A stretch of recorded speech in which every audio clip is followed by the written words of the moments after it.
El mar de Galilea, en Tierra Santa. Jesús vivió a orillas de este lago predicando y haciendo milagros que aparecen en los 4 libros de los Evangelios, los únicos datos que tenemos de su vida. Pero, ¿podemos creer lo que leemos en esos libros?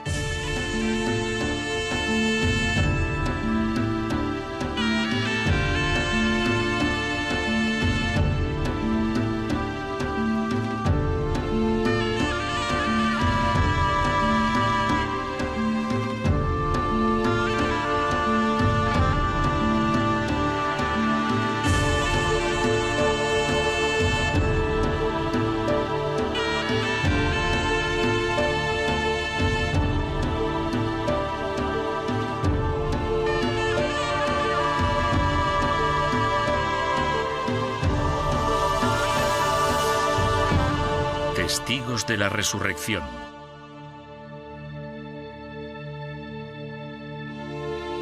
Hasta hace muy poco, dábamos por sentado que los evangelios se escribieron mucho tiempo después de que muriera Jesús, que eran historias transmitidas de generación en generación, en el mejor de los casos, una colección de recuerdos distantes.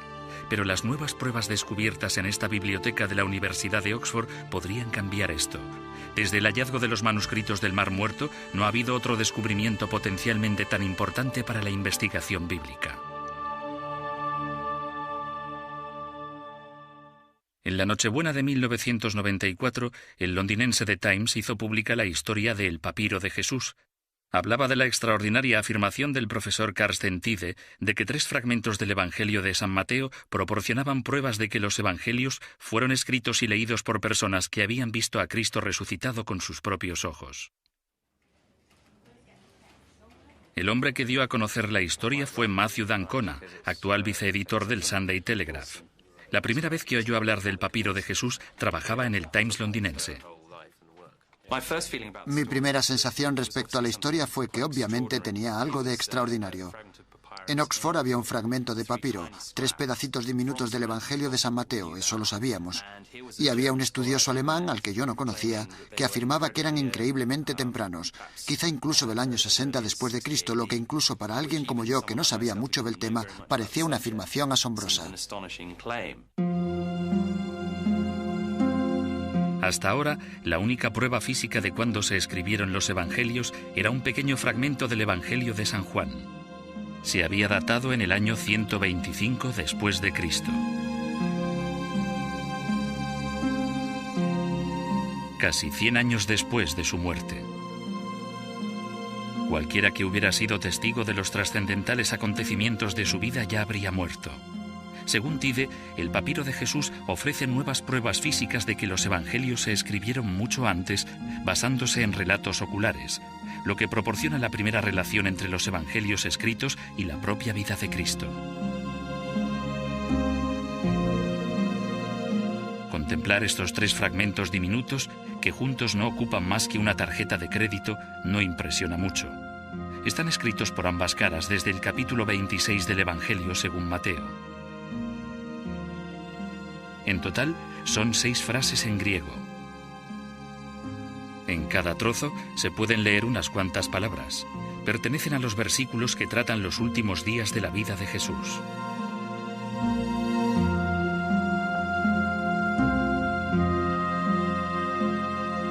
Uno de ellos describe cómo lo unge María Magdalena cuando dice: se le acercó una mujer que llevaba un frasco de alabastro lleno de un perfume muy caro y lo derramó por su cabeza.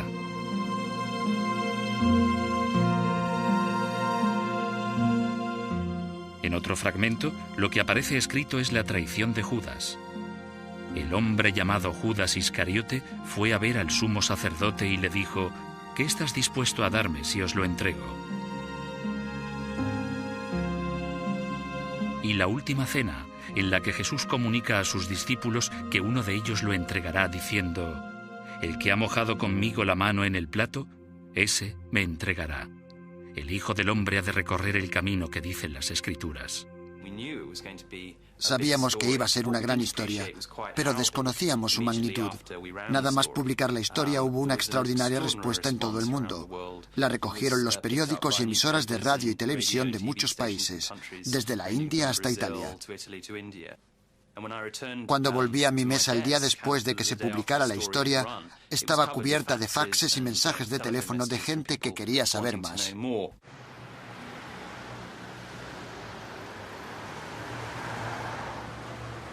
Y aunque casi toda la gente que se puso en contacto con d'Ancona en las semanas posteriores estaba muy emocionada por los descubrimientos de Tyde, la respuesta que recibió de uno de los expertos en la materia fue claramente negativa.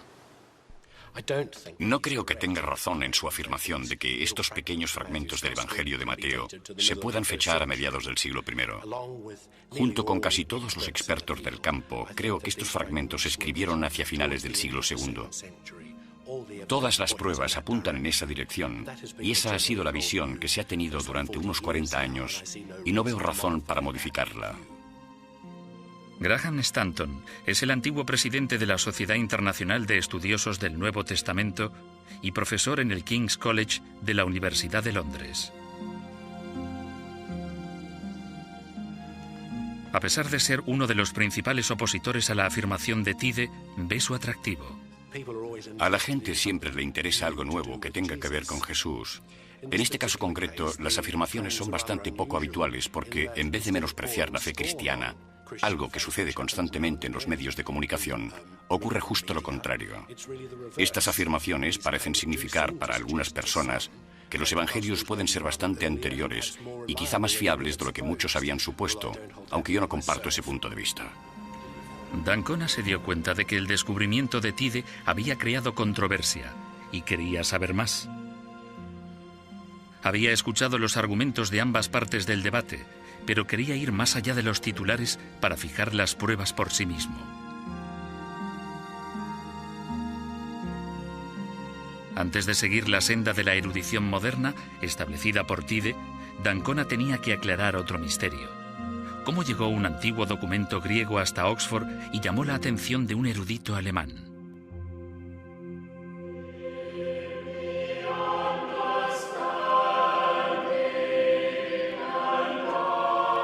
La capilla del Magdalen College, en Oxford, es un tributo a las glorias de los evangelios. Aquí se ven fácilmente las tradiciones musicales, artísticas y culturales que han inspirado. Los evangelios se encuentran entre los libros más importantes que se han escrito jamás. Son nada menos que la base de la civilización occidental. Fue en la biblioteca de este college donde Carsten Tyde vio por primera vez el papiro de Jesús.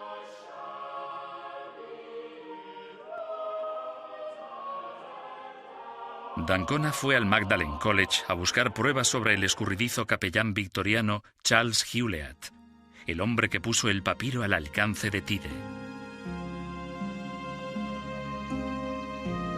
Sus pesquisas iniciales sobre Charles Hewlett desvelaron muy poco, pero descubrió que Hewlett estudiaba a los clásicos aquí, en el Magdalen College. Esta fotografía se tomó cuando era estudiante, entre 1882 y 1886. Estudió muchos documentos antiguos, como los evangelios en su original griego. Este conocimiento le permitiría años más tarde reconocer que los diminutos fragmentos del papiro de Jesús eran versículos del Evangelio de Mateo. Tras graduarse, Hewlett se trasladó aquí, al Wycliffe Hall de Oxford, para formarse como pastor. En Wycliffe recibió una educación evangélica. Los evangélicos creían que lo escrito en los evangelios era verdad literalmente y en cada detalle. Hewlett se graduó en Wycliffe con una sólida fe en las enseñanzas de los evangélicos y un deseo de difundir la buena nueva de los evangelios.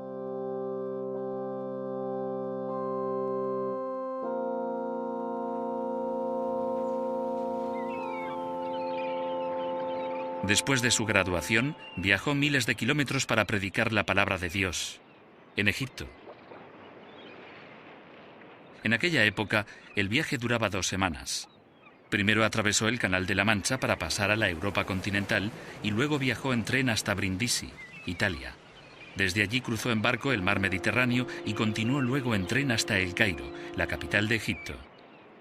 El último tramo, un viaje en barco de vapor por el Nilo hasta Luxor, duró unos 6 días.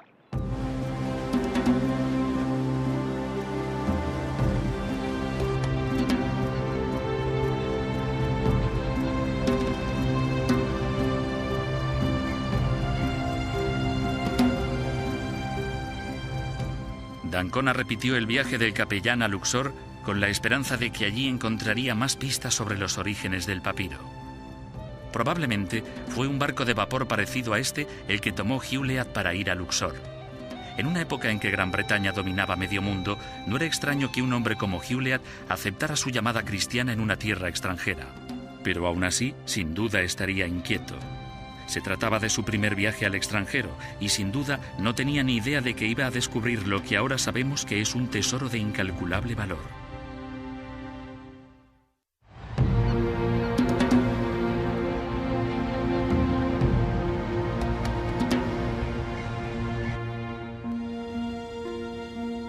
Matthew d'Ancona estaba sobre la pista de Charles Hewlett, el hombre que descubrió el papiro de Jesús. Tras graduarse en Oxford, Hewlett viajó hasta Luxor para atender las necesidades religiosas de los turistas occidentales. Muchos debieron de tener esta guía para anticipar ilusionados sus primeros atisbos de los recién excavados templos y tumbas. Al fin y al cabo, se trataba del principio de la era del turismo de masas. El empresario Thomas Cook estaba abriendo Egipto a los viajeros de todo el mundo. Por primera vez, Cook ofrecía a los victorianos corrientes la emoción de viajar a lugares exóticos del extranjero. La mayor parte venía a hacerse fotografías en los grandes templos, pirámides y otros monumentos antiguos que bordean el Nilo. Era un buen negocio. En 1898, Egipto acogió a 50.000 visitantes.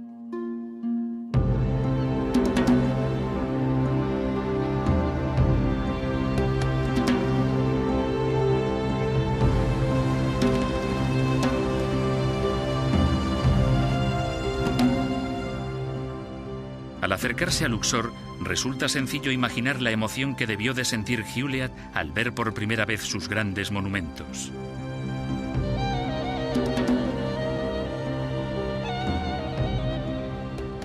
La sensación repentina de que su largo viaje a través de un continente hasta el norte de África había merecido la pena.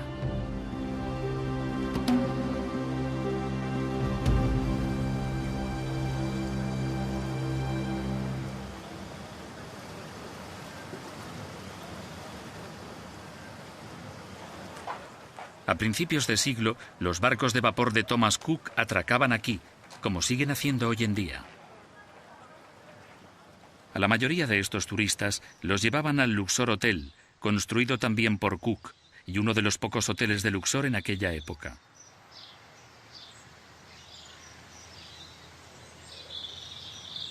Abierto en 1877, era la joya del imperio de Thomas Cook y proporcionaba un alojamiento de lujo a los viajeros que solían quedarse allí varias semanas. Para contribuir a velar por su bienestar espiritual, Thomas Cook designó a Charles Hewlett capellán del hotel. Hola, no sé si podrá ayudarme. Me llamo Matthew d'Ancona, soy de Londres. Estoy intentando averiguar algo sobre un hombre llamado Charles Hewlett que vivió en el hotel en la década de 1890. ¿Le dice algo el nombre? ¿Sabe algo de él? El gerente actual no puede ayudar a d'Ancona en su búsqueda de alguna pista de Hewlett. ¿Puedo echar un vistazo rápido? Sí. Muchas gracias. De nada. Pero en el vestíbulo hay pruebas de la edad de oro del hotel, cuando además de turistas, Luxor estaba lleno de exploradores y arqueólogos. Hay un retrato de Howard Carter, el hombre que descubrió la tumba de Tutankamón en 1922. Desde este hotel anunció su descubrimiento mundialmente famoso.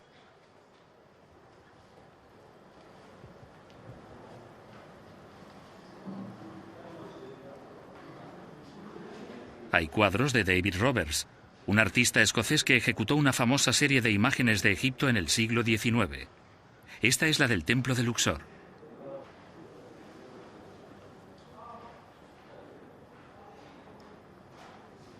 La pared del fondo está cubierta de páginas de las guías Thomas Cook de Egipto del siglo XIX. Incluyen información sobre el Luxor Hotel, un lujoso refugio en el que los ricos pasaban sus vacaciones a gusto.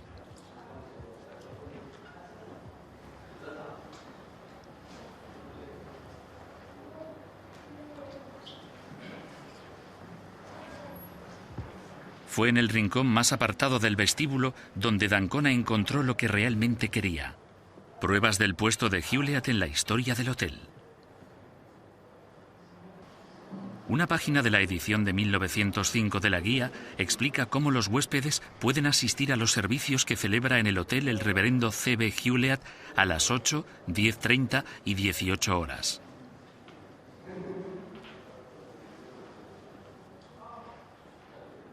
En otra página, la guía menciona el papel de Hewlett en el hospital de la zona para los autóctonos, donde también es capellán.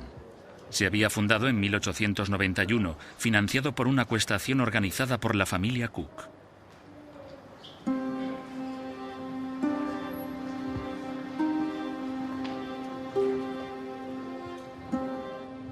Parece que Hewlett fue feliz aquí.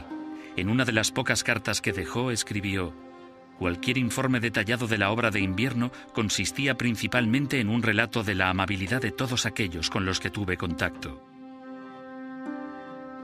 La presencia de un capellán residente durante el invierno en Luxor, según dijo, se había extendido entre los viajeros del Nilo, de modo que, en muchos casos, cambian sus planes para poder estar en Luxor para el domingo, tanto al ir como al volver.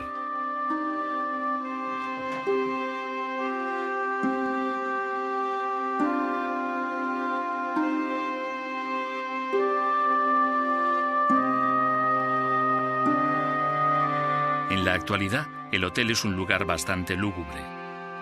Gran parte de su antiguo esplendor ha ido apagándose.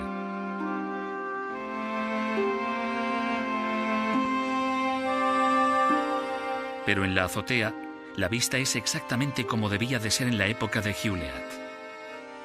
Al otro lado del jardín, no muy lejos, se vislumbra el magnífico templo de Luxor.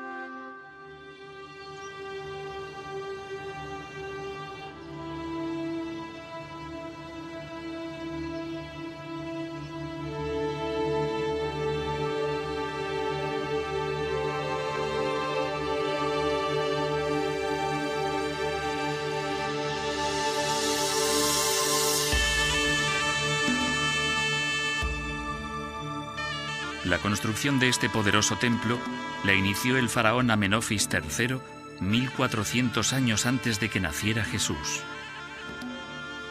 Era un santuario adecuado para la gloria de los tres antiguos dioses egipcios: Amón, dios de la fertilidad; su esposa Mut, señora del cielo; y su hijo, el dios de la luna, Khonsu.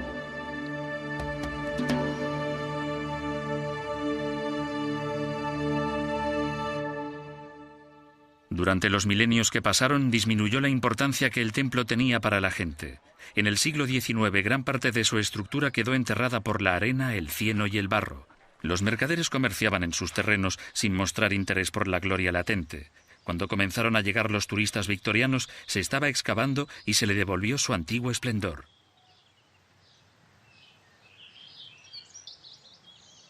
La renovación del templo fue uno de los grandes logros de los arqueólogos del siglo XIX que llegaron a Luxor para rescatar de las arenas la antigua civilización egipcia.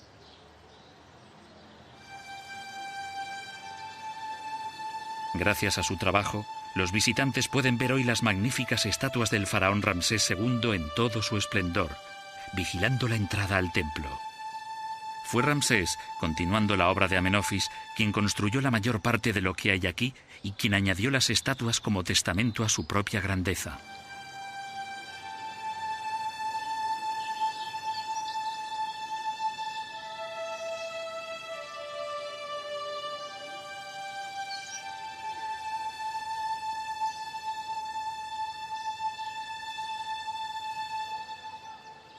Los hermosos relieves, conservados por la arena durante miles de años, honran a los dioses a quienes está dedicado este templo.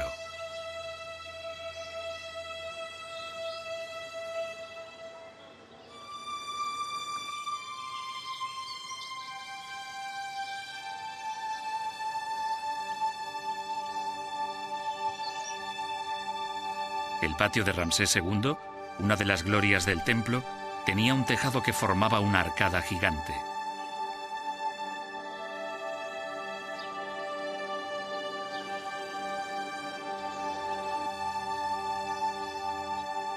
La investigación de Ancona le reveló que el templo era uno de los lugares favoritos de Hewlett.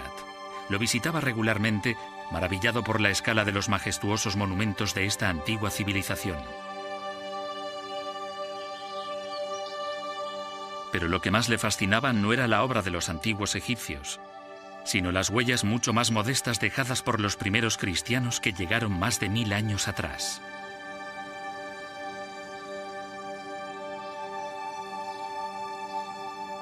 Lo último que uno esperaría encontrar en un antiguo monumento egipcio sería una cruz cristiana. Pero en un rincón poco visitado del templo hay una pista de la fascinación de Hewlett por Luxor. Egipto fue uno de los primeros lugares del mundo de los que se apoderó el cristianismo, y en el siglo IV los cristianos egipcios consagraron algunas partes del templo de Luxor.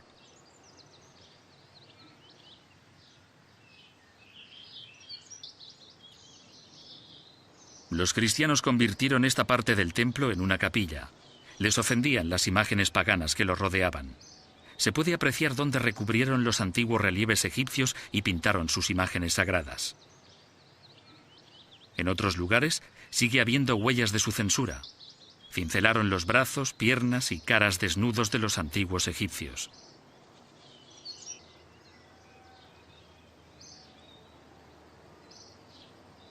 Tallaron sus propios símbolos en las superficies vacías, en las columnas y en las paredes por considerarlos una decoración más apropiada para el templo. D'Ancona había descubierto que a Hewlett le fascinaba este vandalismo cristiano. En una carta señalaba con aprobación evangélica los restos de la época en que los cristianos habían consagrado estas reliquias paganas al servicio de su Señor, que también es el nuestro. Pero no hay pruebas de que Hewlett encontrara los fragmentos de papiro en el templo. D'Ancona siguió la pista de Hewlett y del papiro por el Luxor que el capellán también conocía.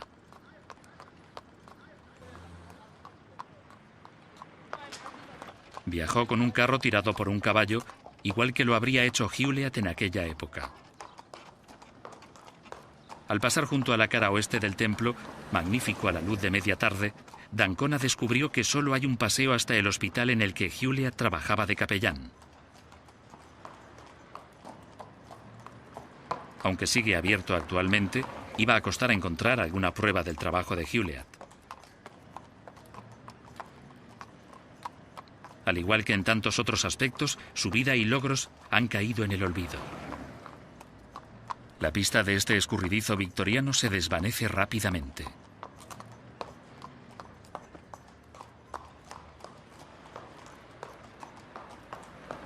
Pero fue en algún lugar de Luxor donde encontró los frágiles fragmentos del papiro de Jesús.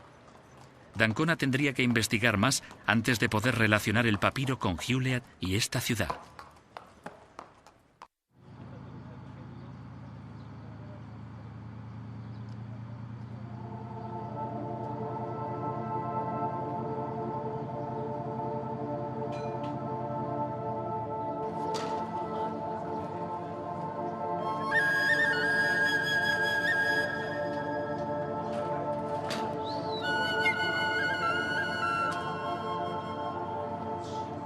El río Nilo separa Luxor de la orilla oeste.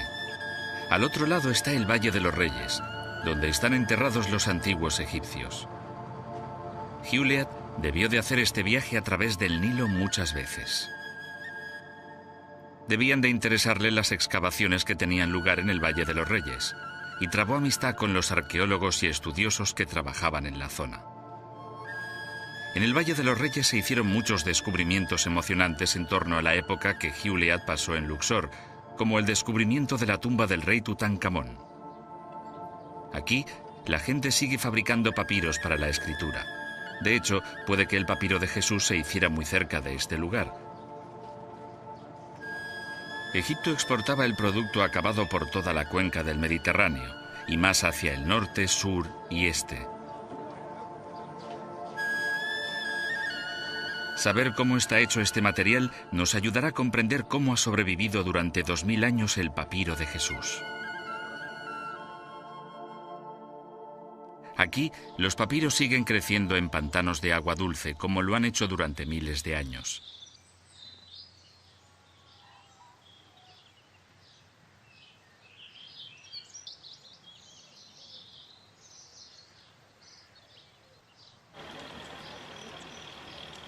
Estos trabajadores utilizan los mismos métodos que los de la época en que se escribió el papiro de Jesús. Primero cortan los tallos en trozos pequeños.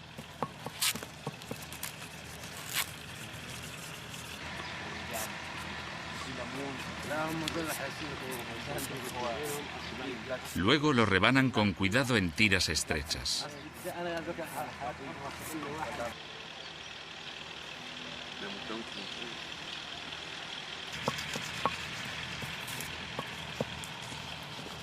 Después los aplanan sirviéndose de una piedra pesada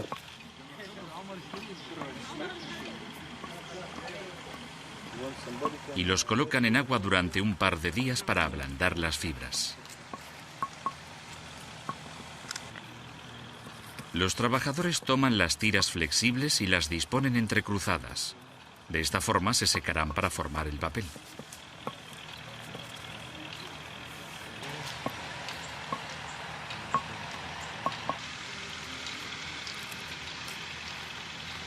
Una vez montada la hoja, se sitúa entre dos placas para escurrir todo el agua.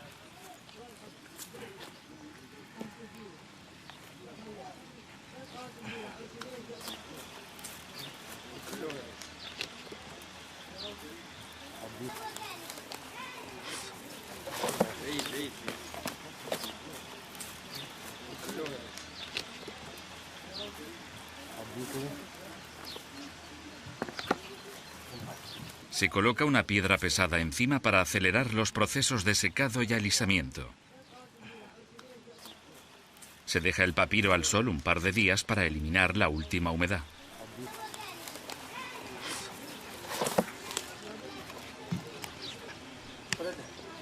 El material de escritura que resulta al final es fuerte y flexible.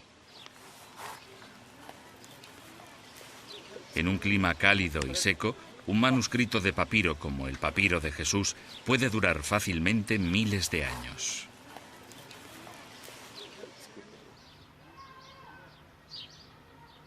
Los escribas que escribieron los fragmentos que encontró Hewlett pudieron emplear una caña para dar forma a las diminutas letras del papiro. En ocasiones, los papiros también se decoraban utilizando pigmentos brillantes, igual que hacen en la actualidad estos artesanos, recreando los espectaculares dibujos y símbolos de la antigua civilización egipcia.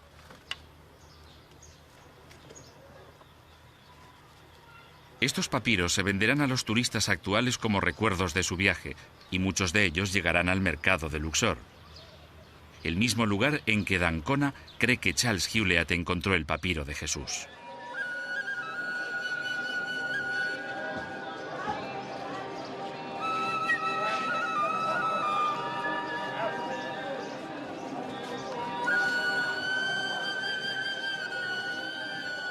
Es probable que Hewlett viniera aquí a menudo en busca de artilugios antiguos.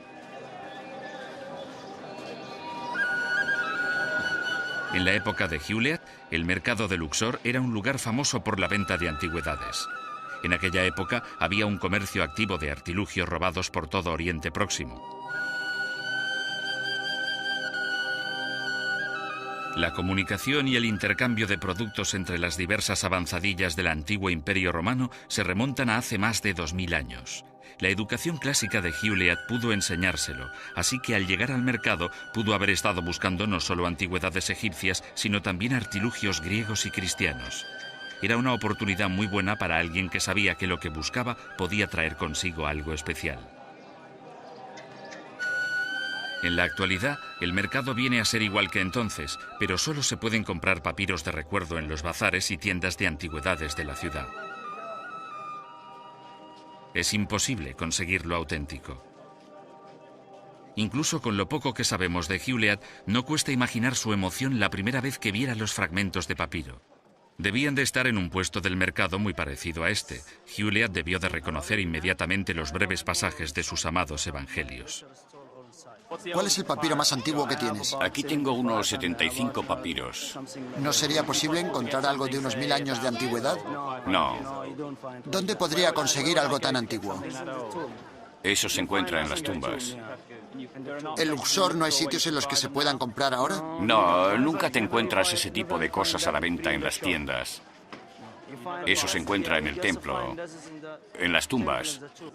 Al igual que hoy, pudo hacer trueque al menor precio posible, intentando esconder su creciente entusiasmo. Quiero comprar este. Vale, 50. No, 10. Le haré un descuento si quiere y se lo dejo por un precio de 50. 10. Si quiere comprar alguno más, No, solo este y nos vamos. vale, se lo doy porque es la primera vez que viene a Egipto y quiero conocerle. Vale, muy bien. Y le haré el 50% como muestra de hospitalidad. Vale, aquí tiene. Muchas gracias. Muy bien, deme la mano.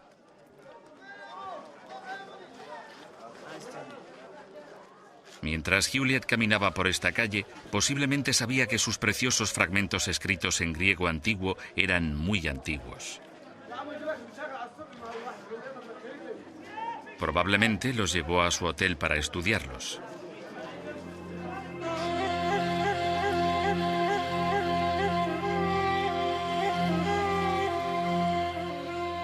El examen de Juliet le llevó a creer que los fragmentos eran del siglo III.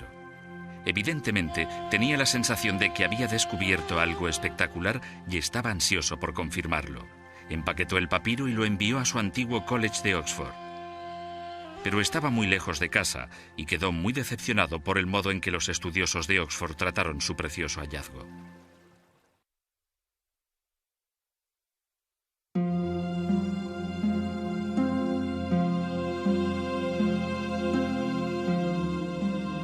En octubre de 1901, el reverendo Charles Juliet envió a Oxford sus 3 fragmentos de papiro. Esperaba que allí estuvieran tan emocionados como, sin duda, lo estaba él por el descubrimiento. Este es el sobre en el que los mandó. Mateo 26 se refiere a los versículos del Evangelio escrito en el papiro de Jesús, pero también escribió en el sobre, encontrados un año después, pero evidentemente de la misma hoja. Esto sugiere que Juliet ya había enviado otros fragmentos del mismo papiro. Por desgracia, no hay rastro de ellos en la actualidad. Nunca sabremos qué antiguos misterios podrían haber resuelto estos papiros perdidos. Juliet esperó ansioso un acuse de recibo de su precioso papiro de Jesús por parte del Magdalen, pero no llegó. Así que escribió al bibliotecario del college: «Espero que los fragmentos de papiro hayan llegado bien. Mi madre los mandó por correo certificado el 11 o 12 de octubre. Sin embargo, no sabemos nada de su llegada». La carta de Juliet es el único documento que certifica el descubrimiento del papiro de Jesús, que ahora es el fragmento del Nuevo Testamento sobre el que más se habla en el mundo.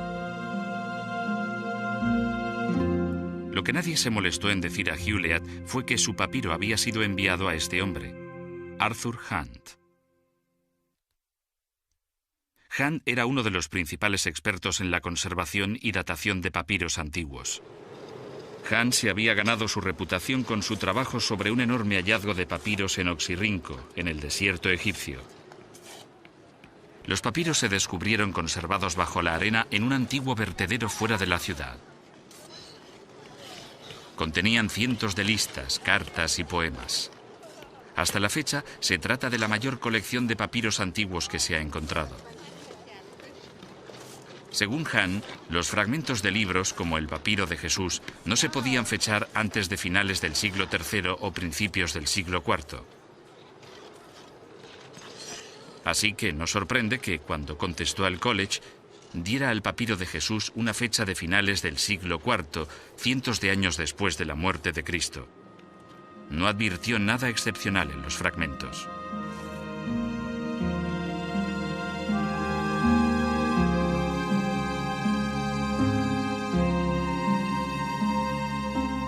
El bibliotecario del college colocó los fragmentos en el fondo de esta vitrina en un rincón poco utilizado de la biblioteca. Permanecieron allí durante casi 100 años.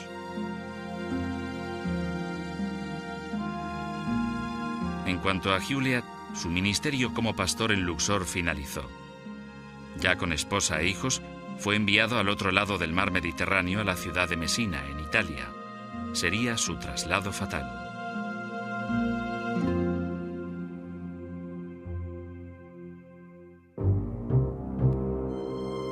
El 28 de diciembre de 1908, Mesina quedó devastada por el terremoto más destructivo que ha afectado jamás al mundo occidental. En solo 25 segundos, 150.000 hombres, mujeres y niños murieron mientras dormían. El 98% de los edificios de Mesina quedó destruido. Charles Juliet se encontraba entre los muertos. Su esposa y 4 hijos perecieron con él entre los escombros. El 6 de enero de 1909, el Times londinense informó de que, después de una larga búsqueda, los cuerpos del capellán británico Charles Juliet y su familia habían aparecido sepultados entre los restos de su casa. Juliet murió sin conocer la importancia del tesoro que había encontrado. Todas sus posesiones quedaron destruidas. Nunca sabremos si tuvo otros fragmentos de los papiros del Nuevo Testamento o no. Tras su trágica muerte, se erigió en el exterior del Hotel Luxor una placa de bronce para conmemorar sus años allí como capellán evangelista. La placa pasa prácticamente desapercibida a la gente que se aloja en el hotel en la actualidad. Esto no habría sorprendido a Juliet, que se consideraba a sí mismo un fracaso. En una carta a su esposa Caroline escribió: «He fracasado en todo». Mucho menos fracasado se habría sentido de haber conocido la naturaleza de su descubrimiento. Un papiro que podía probar que los evangelios eran un relato ocular de la vida de Jesús. Como cristiano evangelista, tal descubrimiento habría probado todo aquello en lo que creía. Pero pasaría casi un siglo antes de que este hombre, Carsten Tide, un reconocido papirólogo y estudioso del Nuevo Testamento, desvelara la magnitud del hallazgo de Juliet. En 1994, Tide se encontraba visitando a la familia de su esposa cerca de Oxford y aprovechó la oportunidad para examinar los 3 fragmentos de papiro de la biblioteca del Magdalen College. Había leído los informes de papirólogos anteriores y había visto copias de los fragmentos, pero esta era su primera oportunidad de ver los originales. Tenía pocas expectativas de que pudieran desvelar nada asombroso, pero cuando Tide contempló el papiro de Jesús, supo que era algo especial. D'Ancona concertó un encuentro con Tide en Oxford. Necesitaba hablar con él y verle trabajar antes de continuar con su investigación. ¿Qué fue lo que pensó la primera vez que los vio? La primera vez que vi el papiro original, tras haber estudiado fotocopias y fotografías, me quedé sorprendido y tuve una cierta sensación de emoción, porque había una nota al lado que decía aproximadamente 300 después de Cristo. Pero esto era demasiado tarde y se veía al observar el original que las fotografías daban lugar a error y que la gente no había visto ciertos detalles en el papiro, detalles de caligrafía. Así que fue una reacción instintiva de que debía de ser más antiguo. Volví a mirar y a estudiar material para contrastarlo y descubrir su auténtica antigüedad, pero la sensación de emoción estaba allí inicialmente. La experiencia de Tide le decía que aquellos fragmentos de los evangelios podían ser los más antiguos que se hubieran encontrado, fragmentos de un manuscrito tan antiguo que podían haberlo escrito personas que hubieran vivido con Cristo y hubieran visto los dramáticos acontecimientos de su vida con sus propios ojos. Los hallazgos de Tide tienen unas implicaciones muy importantes. Si está en lo cierto, ello cambiaría nuestra forma de leer e interpretar los evangelios. También proporciona pruebas materiales de la vida de Cristo, tanto a creyentes como a no creyentes. Su emoción era comprensible. La importancia del período de los testigos era crucial para las implicaciones de sus hallazgos. Los evangelios no se pudieron escribir antes de la muerte de Cristo en el año 30 de nuestra era. Como los 4 evangelios cuentan la historia de la crucifixión, debieron de escribirse en algún tiempo después de la muerte de Jesús. De las personas que habían sido testigos de la vida de Jesús y pudieron haber escrito lo que vieron, se dice que vivieron durante el período de los testigos. Por lo general, se considera que el período de los testigos termina en torno al año 70 después de Cristo. Este fue el año en que se destruyó el templo de Jerusalén y se dispersó la comunidad cristiana. Este período es crucial para el argumento de Tide. Cuanto más pudiera acercar Tide la fecha del papiro de Jesús a la fecha del período de los testigos, más significativos serían sus hallazgos. Antes de que Tide comenzara a trabajar en la datación del papiro, se puso a descifrar cada letra y cada marca para ver si el papiro de Jesús desvelaba una nueva lectura del Evangelio de San Mateo. Para el papirólogo y estudioso del Nuevo Testamento, una nueva interpretación de los Evangelios basada en antiguos manuscritos es por lo menos tan importante como una basada en una nueva datación. Dado que muchas de las letras del papiro estaban dañadas, para descifrarlo con precisión era necesario algo más que conocimientos de griego y buena vista. Afortunadamente, Tide podía aportar a la tarea tecnología punta, un microscopio de una sensibilidad excepcional con un potente escáner de láser. Este microscopio puede diferenciar 20 capas diferentes de manuscrito de papiro y medir la altura y profundidad de la tinta en la hoja de papiro. El ordenador utiliza esta información para construir una imagen tridimensional e individual de cada letra o marca de tinta. Cosas que podría no apreciar el ojo humano o incluso un microscopio normal no escapan a la intensidad del láser.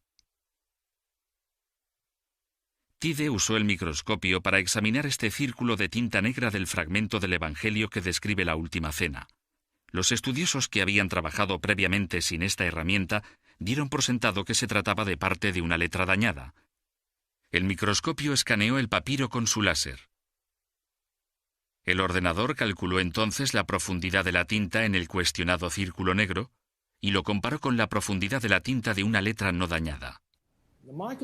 El microscopio nos dice que este borrón de tinta en el centro de la imagen tiene una profundidad de tinta de 4,0 micrómetros, mientras que cualquier letra auténtica del mismo papiro, en cualquiera de los fragmentos, tiene una profundidad de tinta de 12,1 micrómetros. Así que la respuesta es verdadera al 100%. No es parte de una letra partida, no es un signo de puntuación, es un accidente del escriba, un borrón de tinta accidental, una mota de tinta que quedó en el papiro.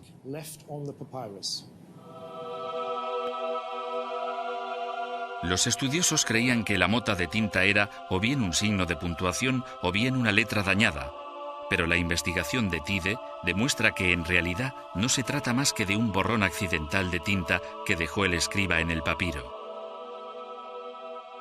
Esta identificación cambia la forma de leer y traducir el versículo de la Última Cena. Bueno, intentemos visualizar la escena. En la Última Cena están Jesús y 12 discípulos. De pronto Jesús predice que uno de ellos va a traicionarlo.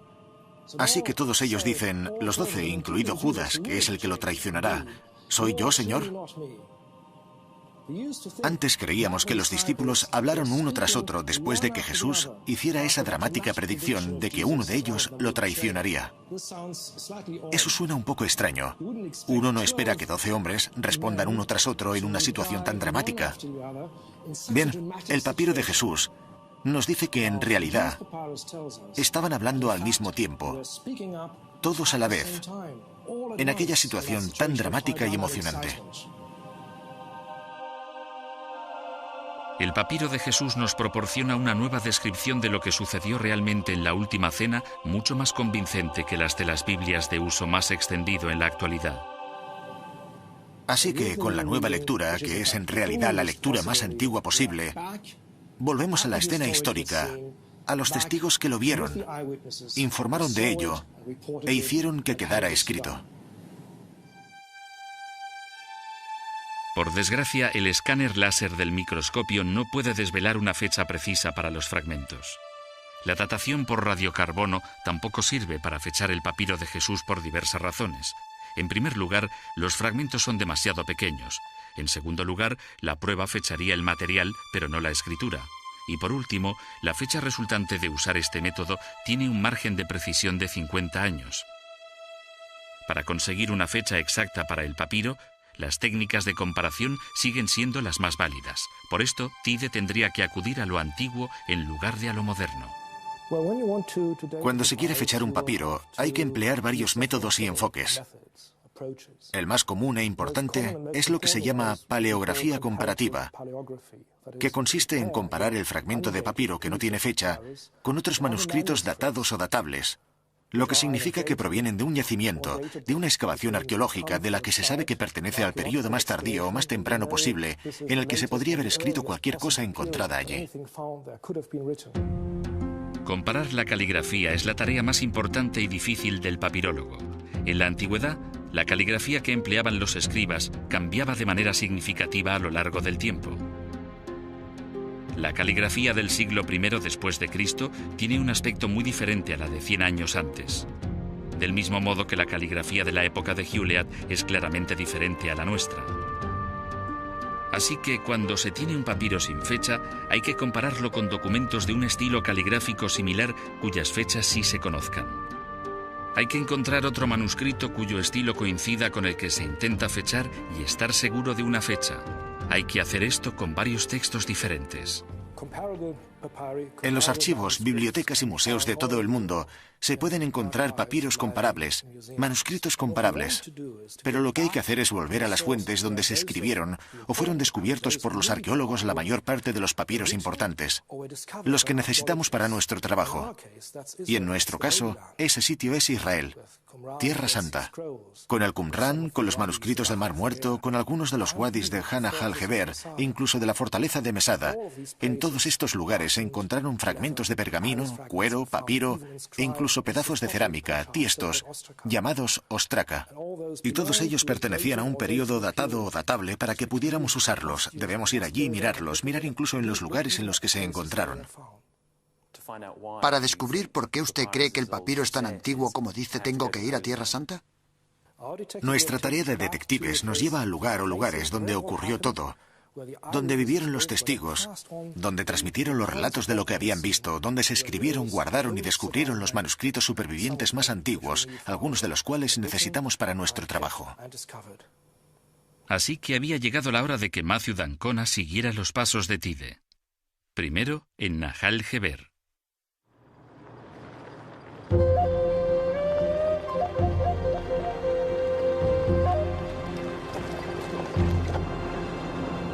El desierto de Judea, en el corazón de Tierra Santa. Aquí es donde Tide comenzó su búsqueda de manuscritos para compararlos con el papiro de Jesús.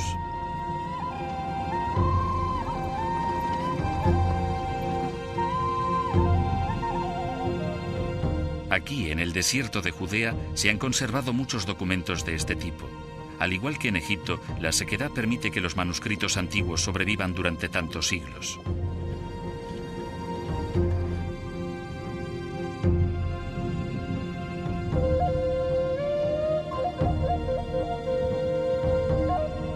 Se trata de un lugar aislado y peligroso para los que no conocen la zona.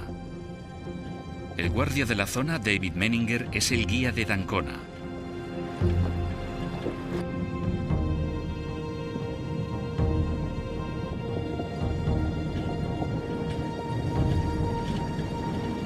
Al adentrarnos en la tierra donde vivió Cristo, nos dirigimos al encuentro de la primera evidencia que necesitaba Tide para probar su teoría.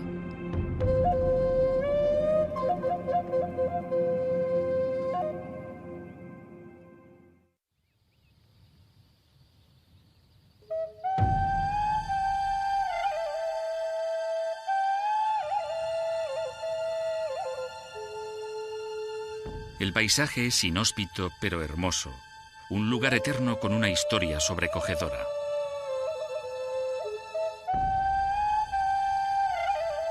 Estas son las montañas por las que anduvo Jesús hace 2000 años. El Evangelio, según Lucas, cuenta que aquí fue sometido a prueba por el demonio cuando dice: Jesús fue guiado al desierto por el Espíritu y durante 40 días fue puesto a prueba por el demonio. Satán intenta tentar a Jesús 3 veces, pero él responde cada vez con citas de la Biblia y vence a su adversario demoníaco. D'Ancona viajó con David Menninger a la Cueva de los Horrores en el valle de Nahal Heber. En 1955, unos arqueólogos encontraron aquí unos antiguos manuscritos que ayudaron a Tide a fechar el papiro de Jesús. La historia de toda esta zona es oscura y trágica.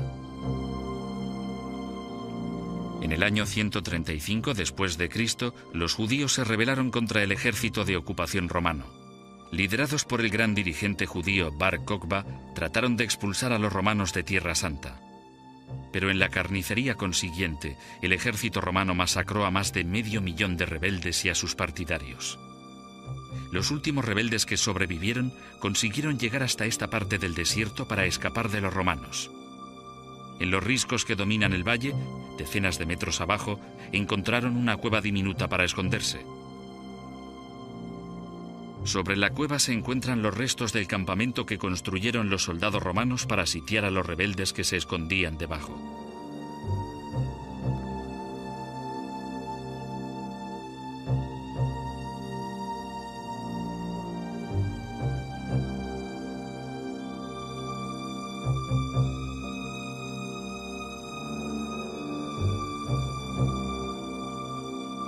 Los rebeldes permanecieron en la cueva durante varios meses. No es extraño que los romanos ganaran esta despiadada guerra de desgaste.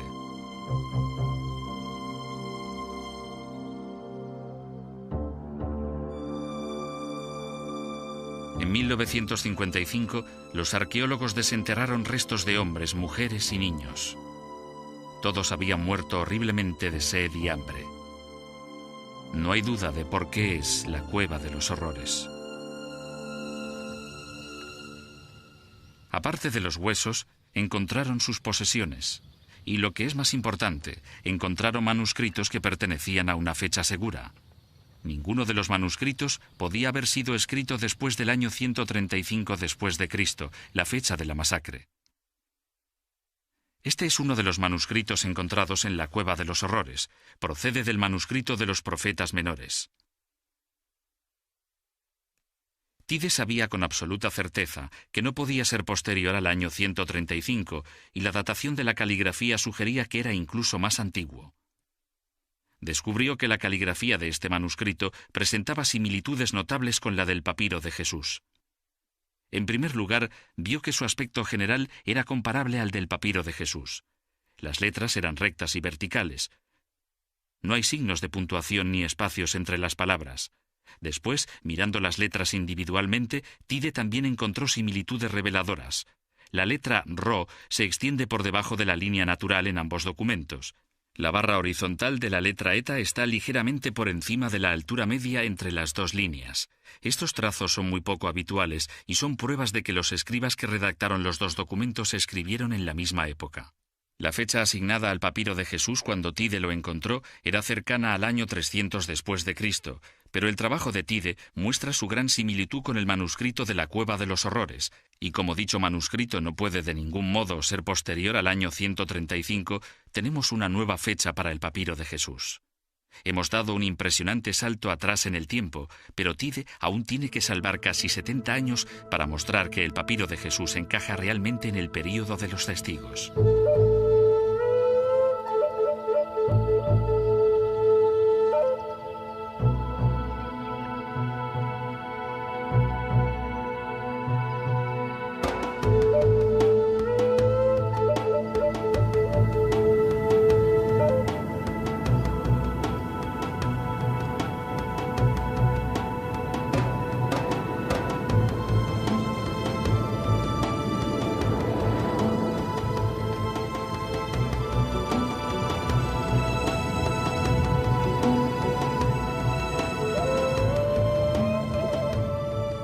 Para encontrar la siguiente prueba, D'Ancona siguió la pista de Tide a través del desierto desde Nahal Heber hasta la enorme fortaleza de Masada, otra escena de gran crueldad.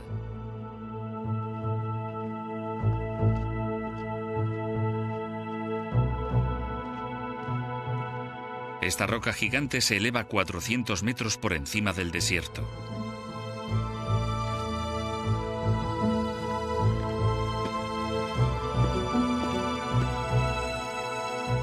La fortaleza la construyó el rey romano Herodes en el año 40 a.C. para protegerse de Cleopatra, la reina de Egipto. Pero en el año 66 después de Cristo, los nacionalistas judíos, conocidos como celotes, arrebataron Masada a los romanos. La toma de la fortaleza formó parte de una serie de intentos por expulsar al ejército romano de Tierra Santa.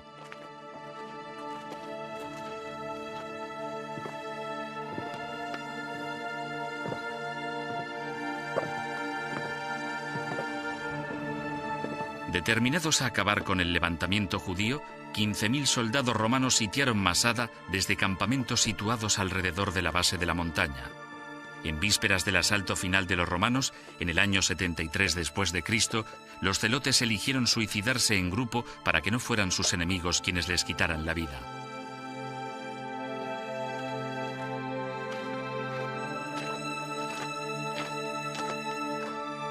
Cuando los romanos se abrieron paso, descubrieron que de las 900 personas que se habían refugiado aquí, solo habían sobrevivido 2 mujeres y 5 niños. La plana meseta está rodeada por todas partes por un gran desnivel.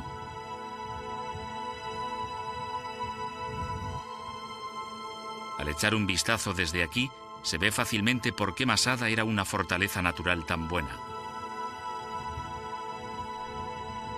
El Mar Muerto está a la derecha, y en aquella época puede que quedara mucho más cerca del pie de la fortaleza. A la izquierda, la vasta extensión del desierto de Judea. Esta es la vista que los malogrados rebeldes vieron en su último día de vida.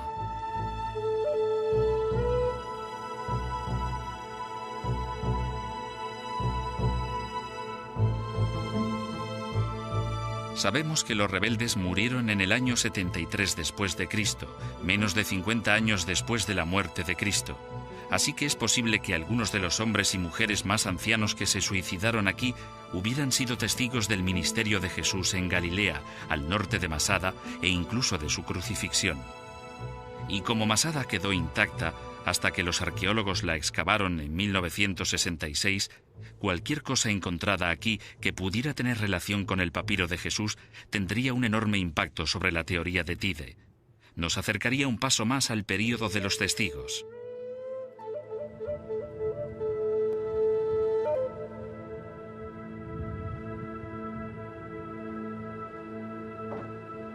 De hecho, los arqueólogos descubrieron una pista crucial en la sinagoga más antigua encontrada en el mundo. En una sala anexa, en la que posiblemente se cambiaban los sacerdotes antes del servicio, los arqueólogos encontraron un pedazo de cerámica que se había conservado bajo la arena desde la destrucción de Masada.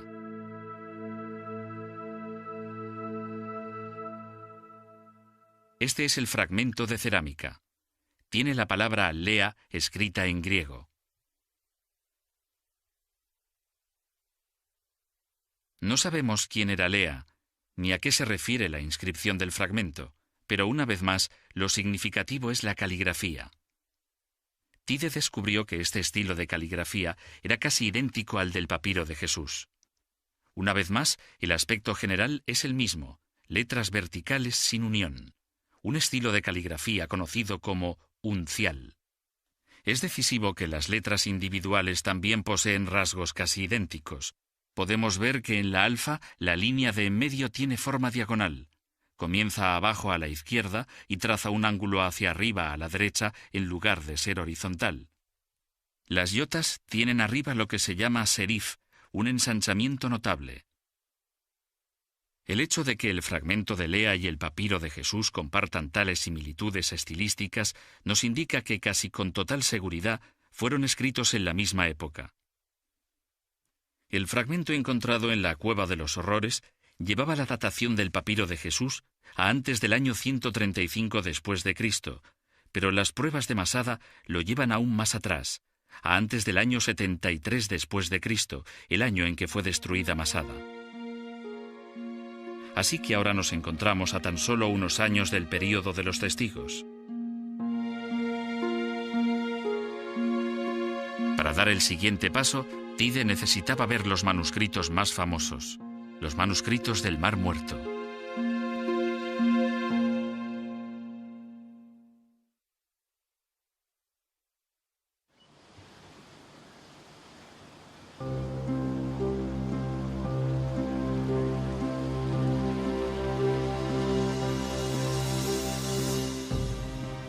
El Museo de Israel, en Jerusalén, alberga uno de los mayores tesoros antiguos del mundo, los famosos manuscritos del Mar Muerto.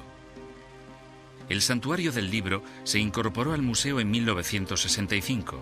Se dice que el distintivo diseño se parece a las tapas encontradas en las tinajas en las que se descubrieron los manuscritos sagrados.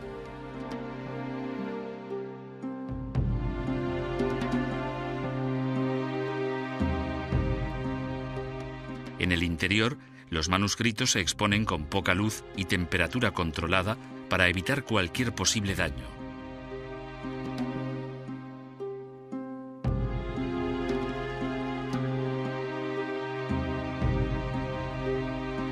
Los manuscritos fueron encontrados hace 50 años por un pastor beduino en el desierto de Judea.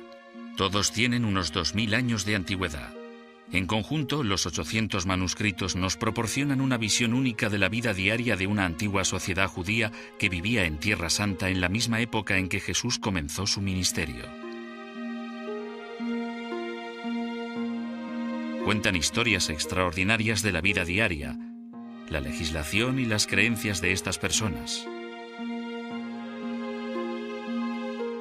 Aunque la mayor parte de los manuscritos se encontró en fragmentos que tuvieron que unirse, algunos manuscritos de cuero aparecieron casi intactos.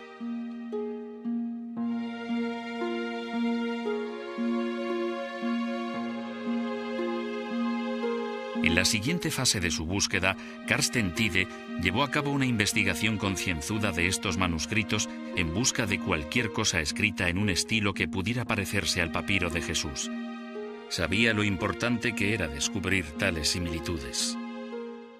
Los manuscritos se encontraron a 48 kilómetros de Jerusalén, en Qumran, a orillas del Mar Muerto.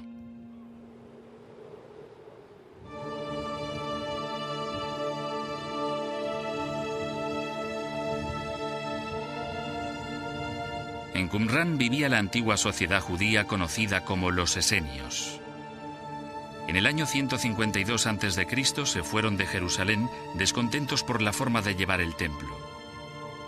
Creían que los valores religiosos se habían ido perdiendo de manera escandalosa y se retiraron al desierto para formar su propia comunidad basada en una vida sencilla de estudio y oración.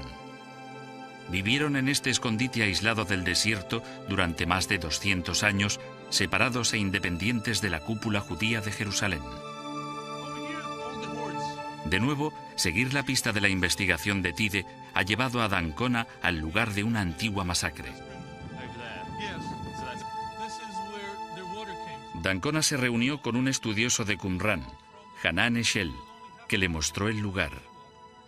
Al igual que había sucedido en la Cueva de los Horrores y en Masada, los esenios iban a encontrar un final trágico a manos de los romanos. En el año 68 después de Cristo, la 10ª legión romana entró desde Jericó e hizo salir a los esenios, quemando sus casas y destruyendo para siempre su forma de vida. Los esenios debieron de sentir que se acercaba el final, porque tal y como sabemos ahora, escondieron su tesoro más sagrado, los 800 manuscritos que formaban su biblioteca en las cuevas que rodeaban Qumran. El asentamiento de Qumran quedó entonces escondido por la arena durante 2000 años. Todo lo que hay aquí permaneció intacto hasta 1947, cuando un pastor beduino tropezó con los preciosos manuscritos de los esenios. Una vez más, Tide sabía que cualquier cosa encontrada aquí debía ser anterior al año 68 después de Cristo, año en que los romanos destruyeron el asentamiento. Así que, si algo de lo descubierto aquí se parecía al papiro de Jesús, proporcionaría pruebas cruciales para apoyar una datación incluso anterior. Y esta es la cueva en la que se encontró esa prueba crucial.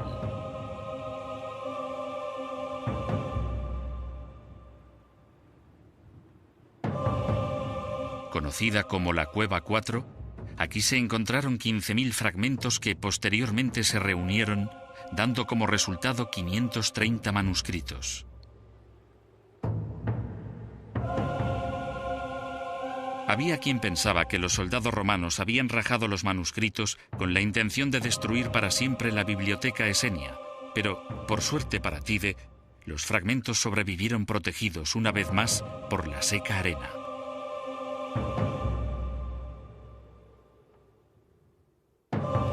Entre aquellos 15.000 fragmentos, Tide encontró este manuscrito del libro del Levítico.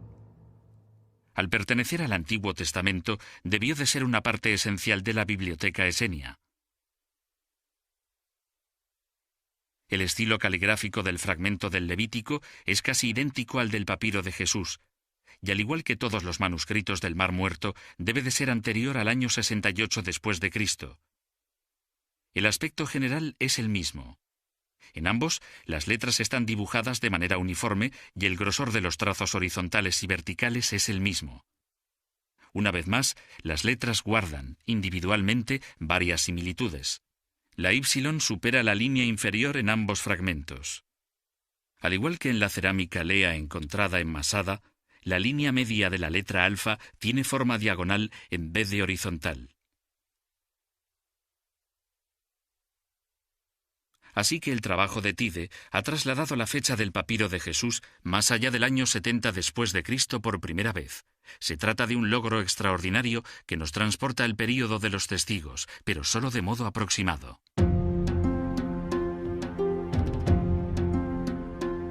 Cuanto más cerca del período de los testigos conduzca Tide el papiro de Jesús, más seguros podremos estar de que los evangelios fueron escritos por personas que conocieron a Cristo.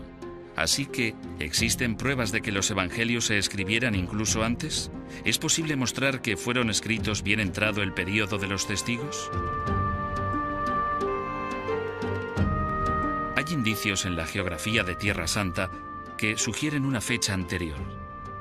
Debemos viajar a Banias, el punto más al norte de Israel.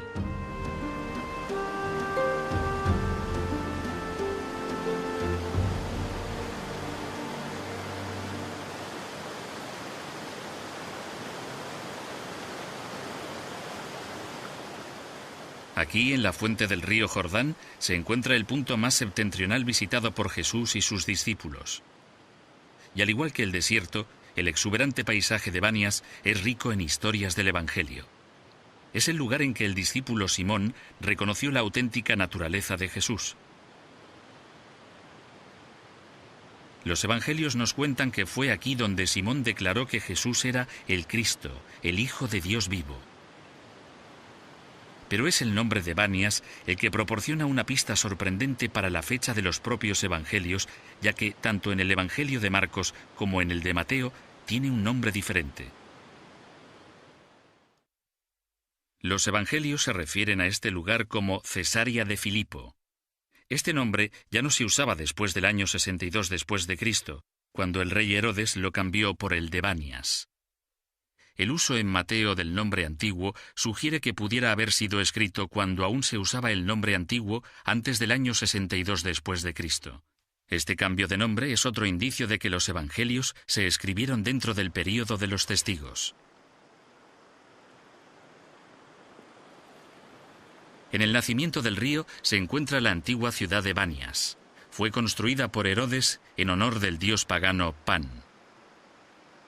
Aquí Jesús rebautizó a Simón como Pedro, después de que Simón declarara que él era el Hijo de Dios. Tal y como nos dicen los evangelios, «Y yo te digo que tú eres Pedro, y sobre esta piedra voy a edificar mi iglesia, y las puertas del Hades no la vencerán». Y esta cueva de aquí, en el templo pagano, parece ser la puerta a la que se refería Jesús como si realmente fuera la puerta del infierno.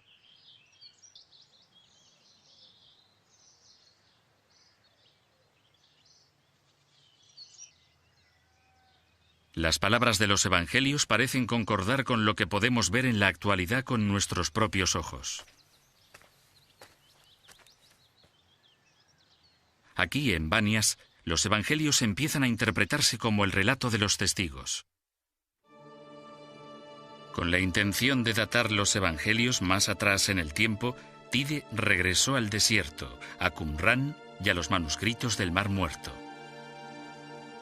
Aquí, en la Cueva 7, que estaba derrumbada, los arqueólogos habían encontrado otro fragmento diminuto de los manuscritos que, según Tide, podía adentrarnos más en el período de los testigos.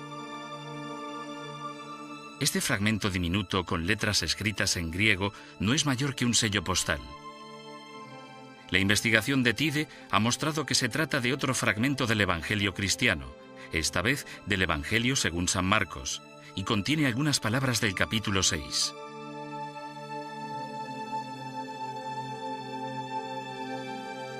Muchas personas discuten que este fragmento diminuto pertenezca al Evangelio según San Marcos, pero las pruebas de Tide son convincentes. En la cuarta línea del fragmento hay algunas letras que él afirma pertenecen a la palabra Genesaret, la antigua palabra para referirse al mar de Galilea. La palabra, con esta forma, no se encuentra en ningún otro pasaje de la Biblia, solo aparece en el Evangelio según San Marcos.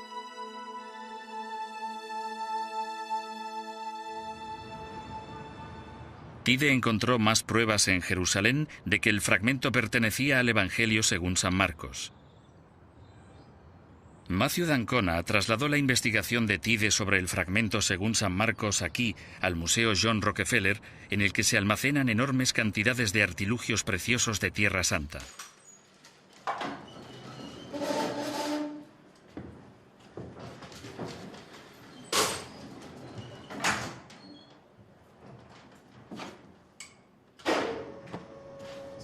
¿Cuántos años tiene el edificio? Lo construyó en los años 30 la familia Rockefeller. Recibió el nombre de Museo Arqueológico de Palestina y hasta los años 60 yo diría que fue el principal museo arqueológico del antiguo Oriente Próximo. Joe Zayas, un celador del museo, le contó a d'Ancona cómo había ayudado a Tide a encontrar algo entre los innumerables artilugios almacenados en lo más profundo del sótano del museo. Vale, estos son los almacenes de la Autoridad en Antigüedades de Israel. Aquí tienen miles de objetos que se remontan a finales del siglo XIX. ¿Cuántos objetos tienen? Tenemos más de 75.000.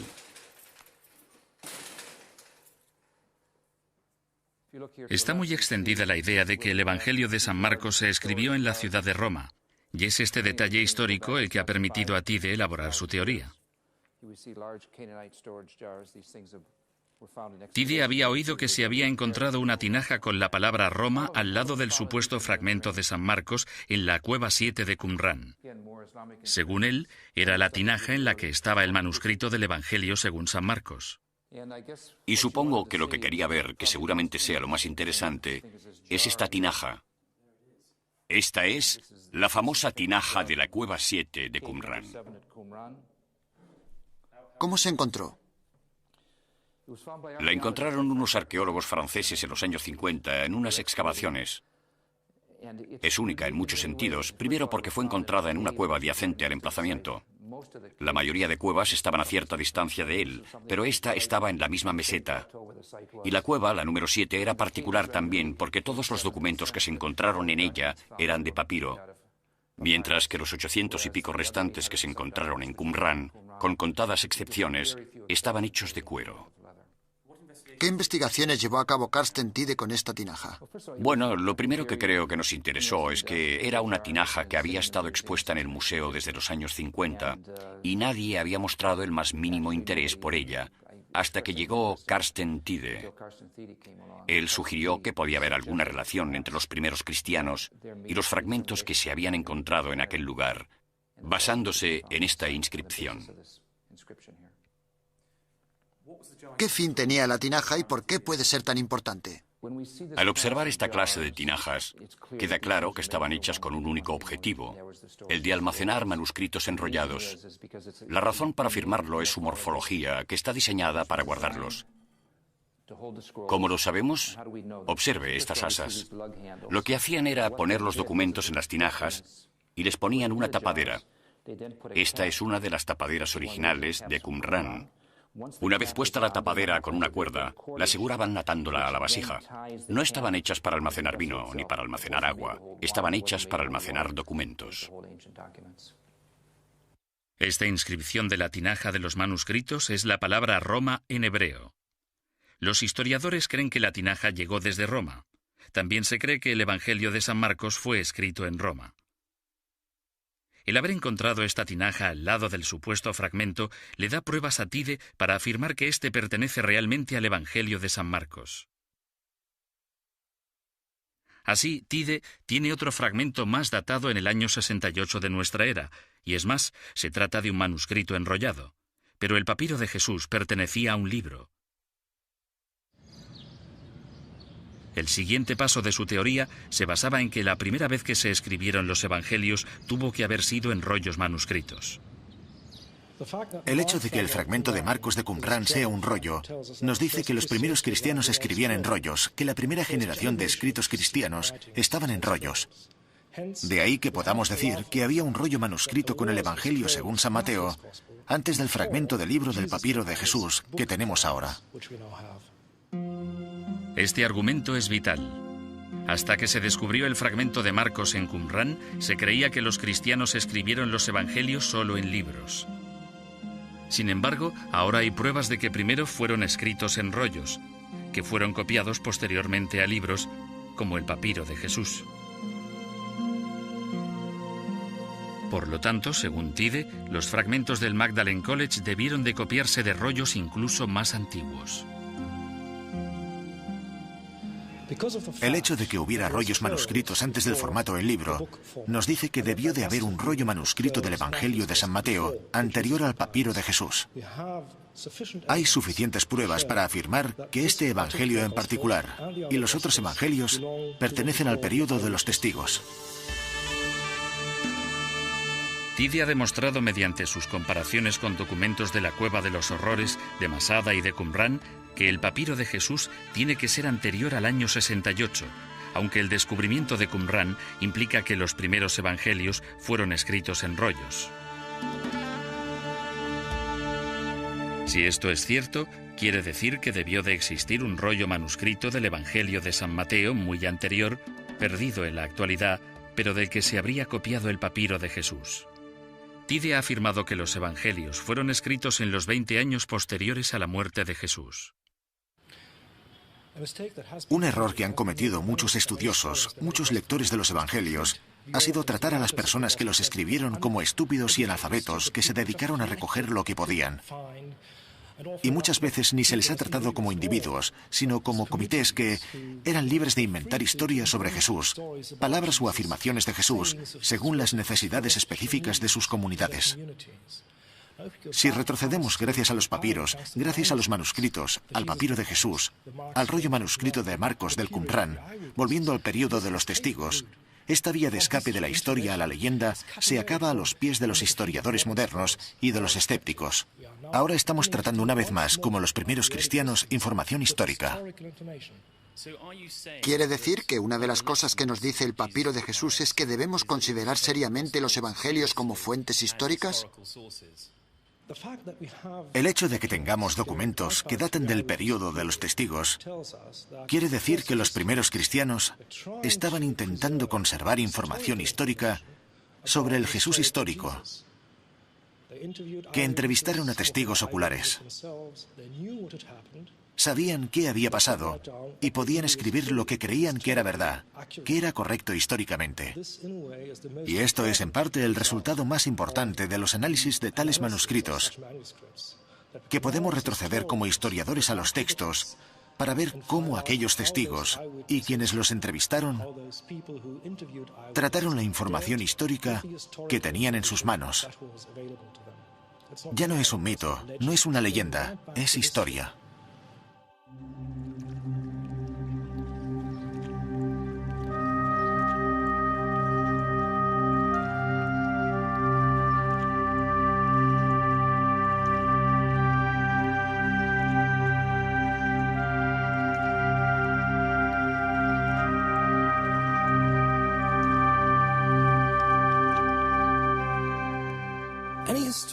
Un historiador debería ser alguien a quien le interese investigar e intentar entender lo que las personas habrían sentido y pensado cuando experimentaron estas cosas y cuando escribieron sobre ellas.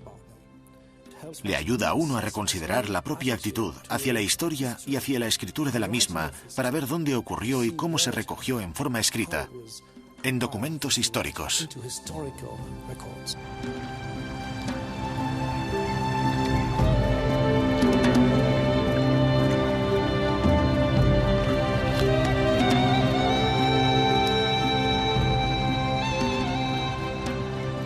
El mar de Galilea es el lugar en el que Jesús llevó a cabo su primer ministerio, en el que comenzó el cristianismo.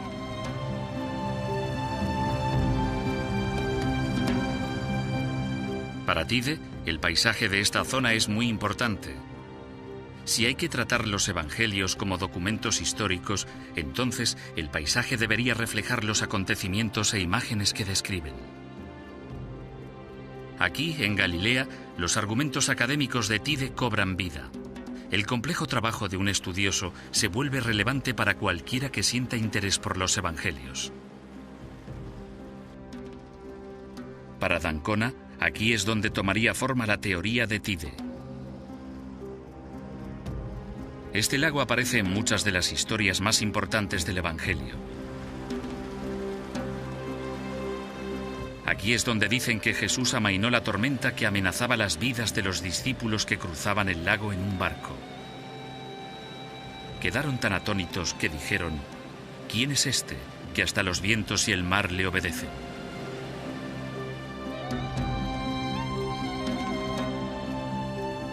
En una colina sobre el lago se encuentra el Monte de las Bienaventuranzas. Es el lugar en el que se dice que Jesús pronunció el Sermón de la Montaña. Este sermón estableció la fe de Jesús y pasó a formar el fundamento ético de la fe cristiana. En el mundo grecorromano, la mayor parte de los profesionales poseía la habilidad de la taquigrafía. San Mateo, que como Mateo Leví era cobrador de impuestos, poseía probablemente esa habilidad. Si los evangelios son relatos oculares, tal y como sugieren los hallazgos de Tide, no hay razón para creer que Mateo u otro testigo no se hubiera sentado con los discípulos en la misma montaña a anotar las palabras de Jesús mientras él las decía. Así que puede que las palabras que tenemos en la actualidad se acerquen mucho a las que realmente pronunció Jesús. Esta teoría molesta a muchos estudiosos del Nuevo Testamento que están convencidos de que este sermón es una recopilación tardía y poco fiable de frases dispersas recogidas por las comunidades cristianas. Pero los descubrimientos de Tide suponen que tengamos que tener en cuenta esta posibilidad. Siguiendo la orilla se encuentra Cafarnaún, que según San Mateo era la ciudad del propio Cristo. Jesús residió aquí durante su predicación en Galilea y sanó a muchos de los enfermos y poseídos de la ciudad.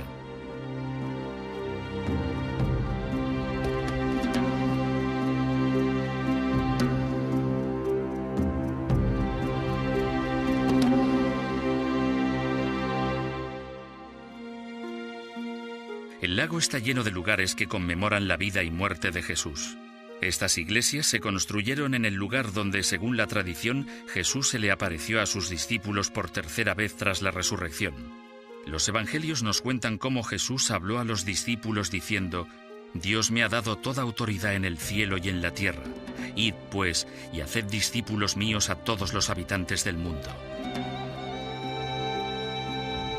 Muchos de estos lugares reciben su nombre únicamente porque la tradición local los relaciona con acontecimientos concretos del Evangelio.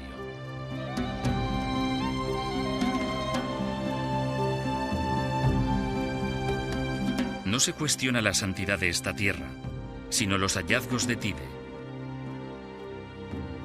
Aunque Tide haya conseguido partidarios de su hipótesis, de vuelta a Londres, el profesor Graham Stanton sigue sin estar convencido.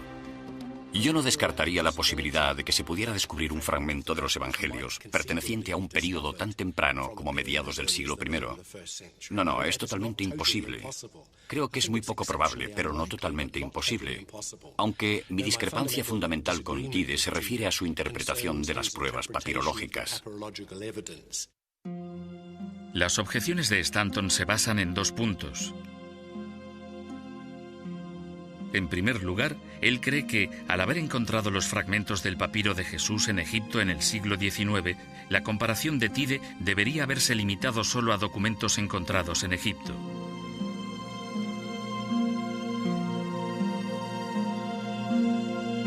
Los partidarios de Tide señalan que el papiro de Jesús se podría haber llevado hasta Egipto desde Tierra Santa en cualquier momento desde su redacción.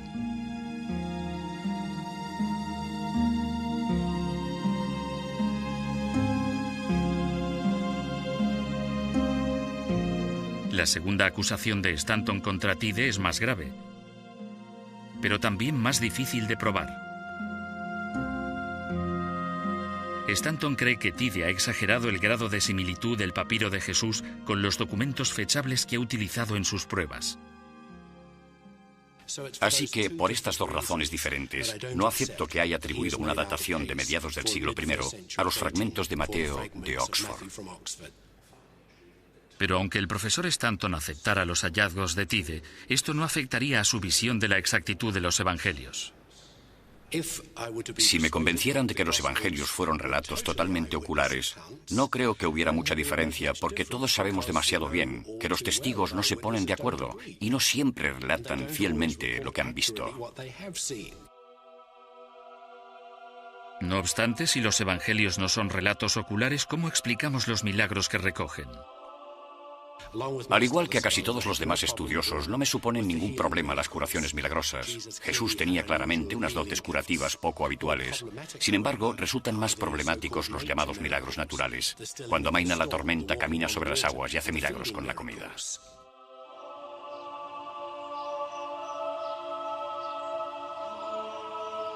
El emplazamiento de uno de los milagros alimenticios más famosos es este, la iglesia de Tabgha, a orillas del lago de Galilea. Aquí es donde, según los evangelios, Jesús alimentó a 5.000 personas con 5 panes y 2 peces. San Mateo escribe: «Luego tomó en sus manos los 5 panes y los 2 peces, y mirando al cielo, dio gracias a Dios, partió los panes, se los dio a los discípulos, y ellos los repartieron entre la multitud. Los que comieron eran unos 5.000 hombres, sin contar las mujeres ni los niños».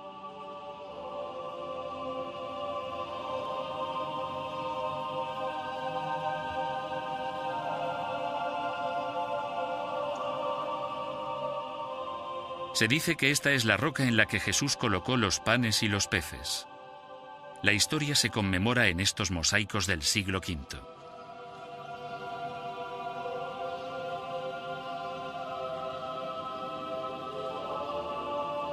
Para Stanton, la historia de este milagro es simbólica y no se puede interpretar literalmente.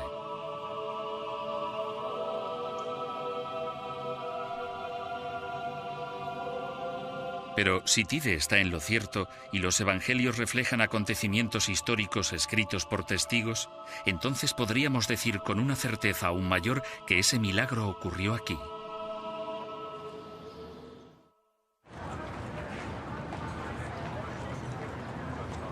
Jerusalén. Este es el lugar al que vino Jesús después de sus enseñanzas en Galilea. Aquí fue traicionado por Judas y, por supuesto, aquí fue crucificado.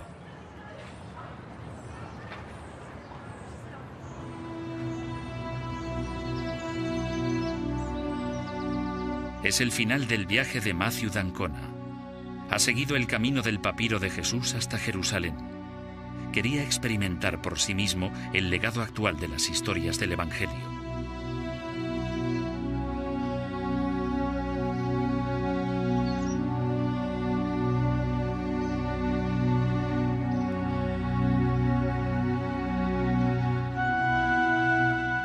Vía Dolorosa, en la ciudad vieja de Jerusalén. Según la tradición, Jesús siguió este camino para llegar al lugar de su crucifixión.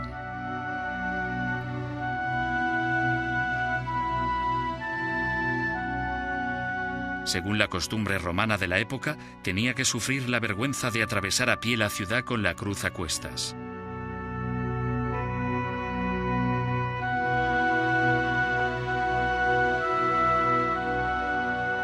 Pero muchos dudan si Jesús siguió realmente este camino. ya que, al igual que sucede con la mayoría de las historias del Evangelio, fue la fe y no las pruebas históricas lo que estimuló la religión.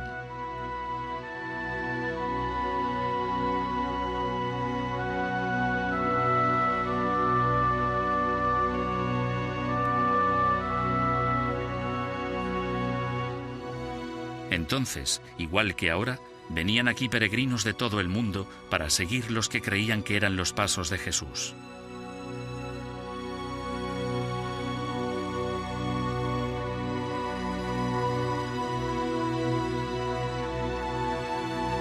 Vienen a ver las 14 estaciones del Vía Crucis, cada una de las cuales conmemora uno de los dramáticos acontecimientos del agonizante último camino de Jesús hacia la muerte. La cuarta estación marca el lugar donde se cree que María, la madre de Jesús, le habló de camino al Gólgota.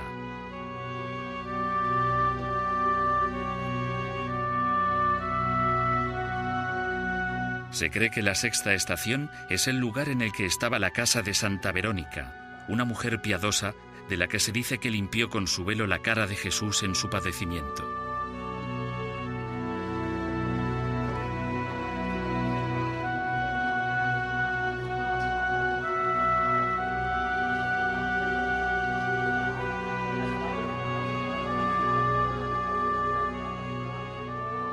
Y en la séptima estación se dice que Jesús cayó por segunda vez bajo el peso de la cruz.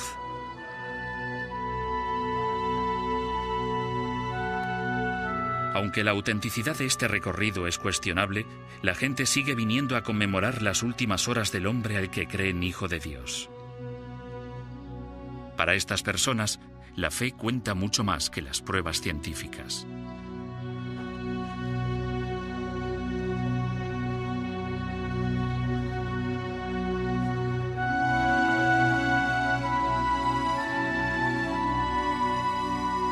Y al final de Vía Dolorosa está el final del recorrido de Jesús, la iglesia del Santo Sepulcro, el lugar más sagrado del mundo cristiano. Aquí vienen personas que representan a todas las iglesias diferentes dentro del cristianismo. Vienen a ver el lugar de descanso de Jesús y a besar la piedra en la que se lavó y ungió su cuerpo sin vida antes de ser colocado en la tumba.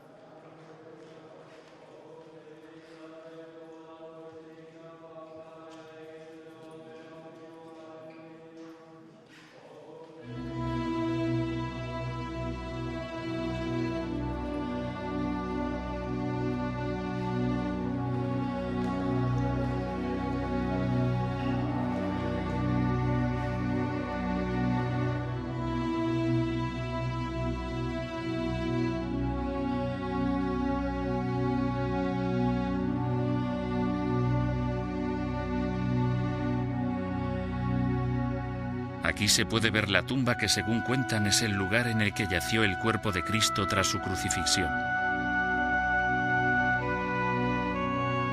Los peregrinos esperan en fila para tocar la misma piedra bajo la que, supuestamente, se enterró a Jesús.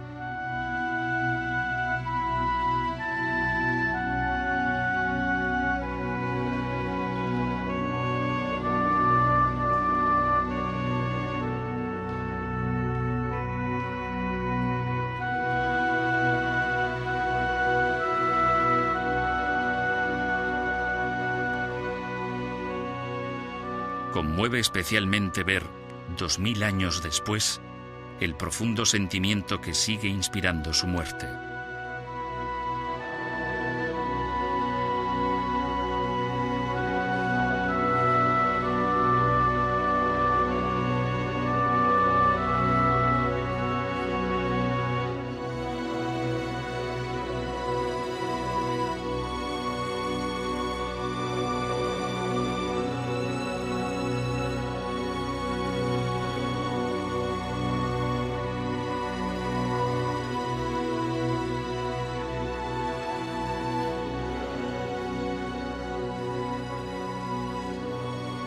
Durante la mayor parte de los pasados 2000 años, ciencia y fe han estado en conflicto.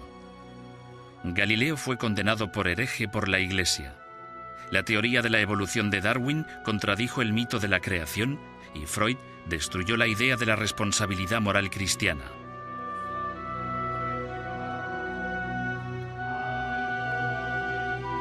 Pero en la obra de Carsten Tide, la ciencia se ha convertido en la auxiliar de la fe en vez de en su principal enemiga, fomentando la fe en vez de minarla.